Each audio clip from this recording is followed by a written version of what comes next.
Bom dia, gente. Bom dia. Que a paz do Divino Mestre esteja conosco. Mais uma vez estamos aqui reunidos, né, para mais um evento dos Amigos de Pedro. E vamos primeiramente pedir permissão ao Pai Maior, né, em nome de Jesus, para que a gente tenha um trabalho abençoado, um dia abençoado, enfim, que tenhamos uma vida abençoada. Tá bom? Pai nosso que está no céu, santificado seja o teu santo nome, venha a nós o teu reino. Seja feita, Senhor, a tua vontade aqui na terra como em todo o universo.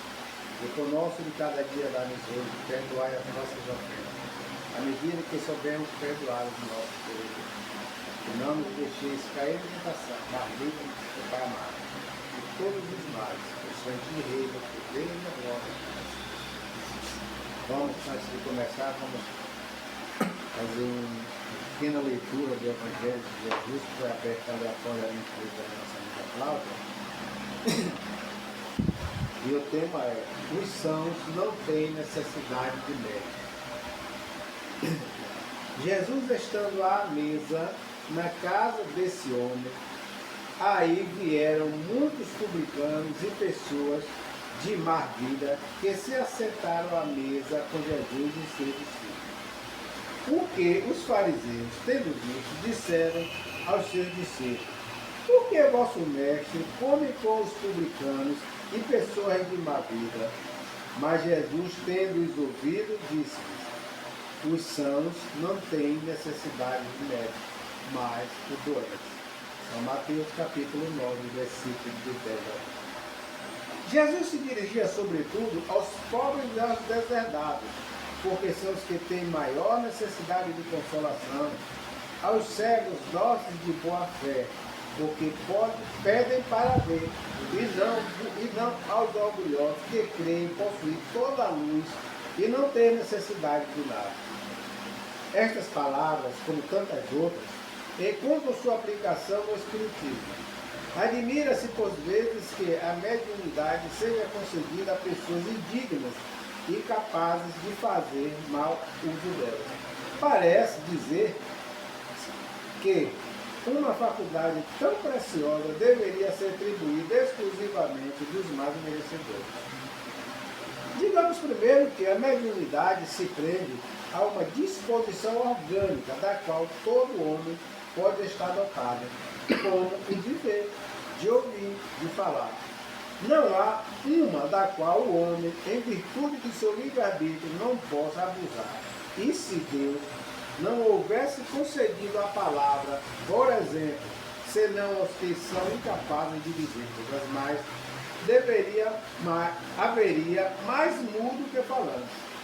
Deus deu ao homem as faculdades e o deixa livre para usá-las, mas pune sempre aquele que delas abusa.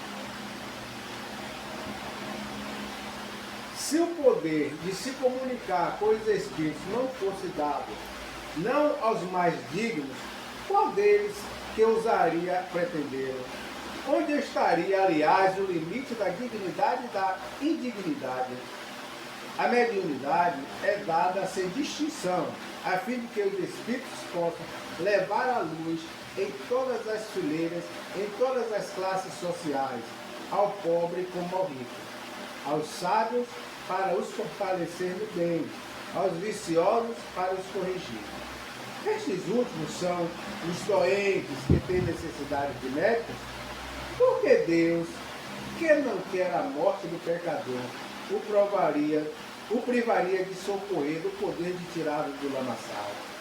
Os bons espíritos vêm, pois, ajudá-los, e seus conselhos, que ele recebe distantemente, são de natureza a impressioná-los mais vivamente do que os que recebem por outros caminhos.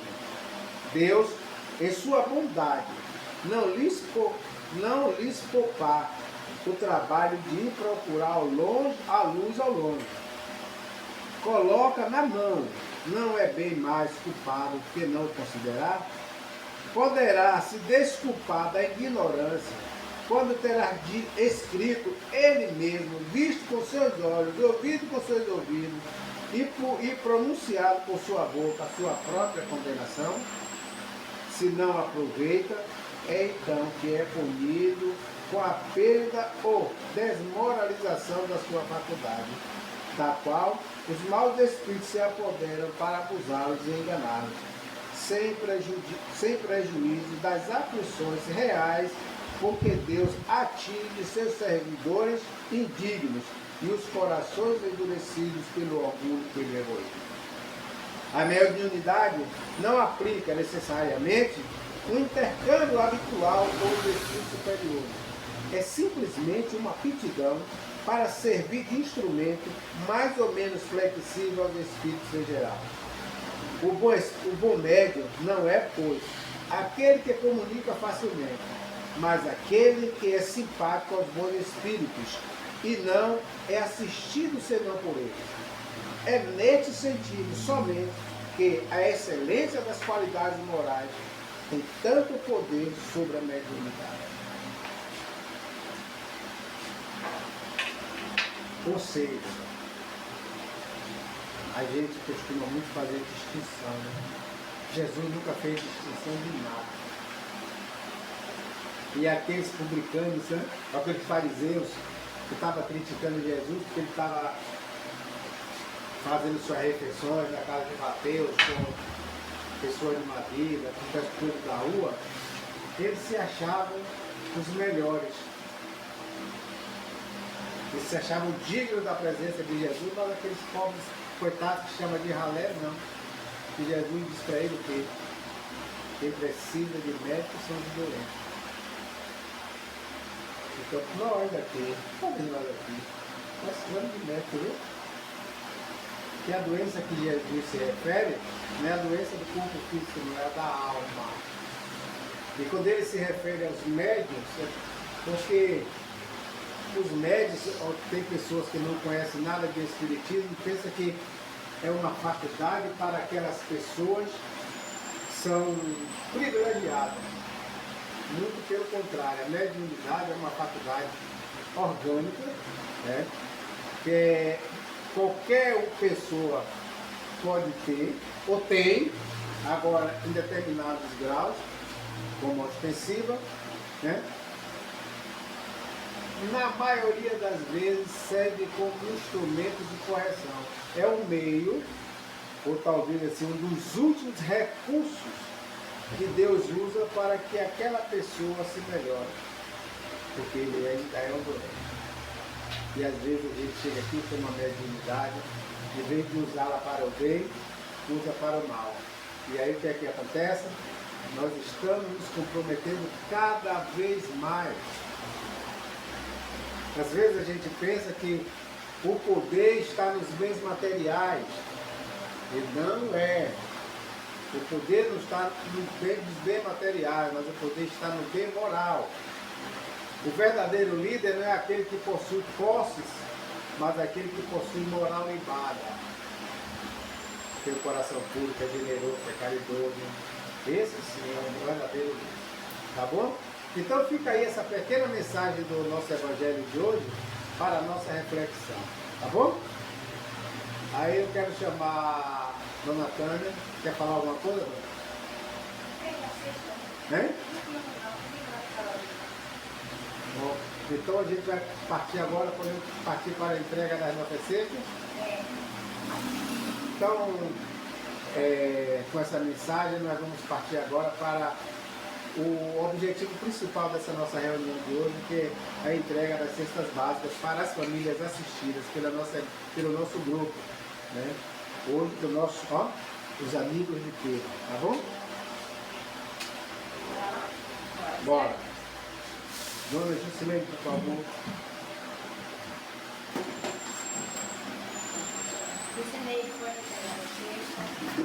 Tá pegando o bilhete, né? Peraí. Tá. Pode botar tudo numa posição. Em pé aí.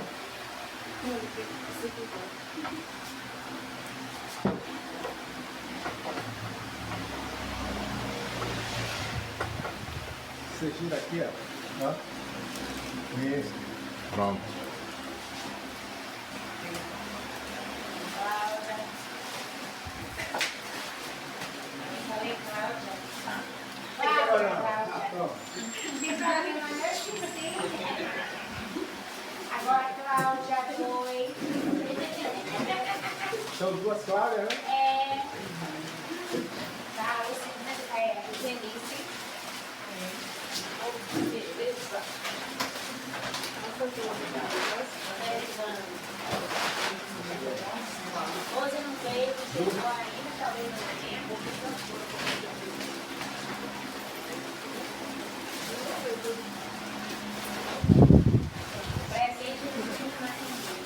Pronto? Tem mais ninguém? Presente não. Doutor Rose, Liliane. Vê como é que tá lá isso.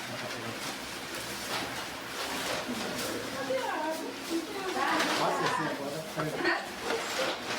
Não, assim, ó. Calma. Ah,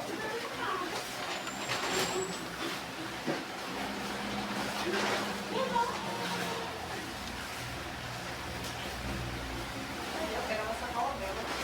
É. Ninguém. Vê se tá gravado. Ela bota na mochila. A mochila não pesa nada, né? Agora nós estamos, Nada. depois da distribuição das cestas, muita gente faltou hoje, né? Vamos deixar guardada para quando elas vierem. Você atrasada, né? Agora nós estamos distribuindo água magnetizada, tá? Que vai fortalecer as nossas almas. Eu ando com duas.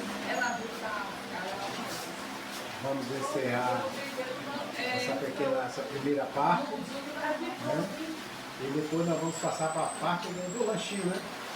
Que é de lei. Mas nesse momento nós queremos agradecer a espiritualidade amiga pela proteção, pelo apoio. E mais uma vez, em nome de Jesus, agradecer ao Pai Maior por essa feliz oportunidade que está nos dando, né? E que esse ato sirva como exemplo para os bons corações realizarem sempre a caridade. A caridade, não apenas a caridade material, mas também a caridade moral. Então, Senhor, nesse momento, te agradecemos em nome de Jesus. E mais uma vez, te louvamos e te agradecemos, como o mestre Jesus nos ensinou. Pai que estás no céu, santificado seja o teu santo nome, venha a nós o teu reino, seja feita, Senhor, a tua vontade, aqui na terra como em todo o universo. Senhor, como nosso de cada dia dá-nos hoje, e perdoai as nossas ofensas, à medida que soubermos perdoar os nossos devedores. Não nos deixeis cair em tentação, mas livra-nos da amada de todos os males, pois só em ti reina, poder e a glória para sempre. Então, chegamos ao nosso final de hoje e nós te pedimos, inscreva-se em nosso canal, deixe seu like, compartilhe e nos ajude na divulgação da doutrina espírita. Porque o nosso desejo é que a paz que desejamos ao mundo comece em cada um de nós.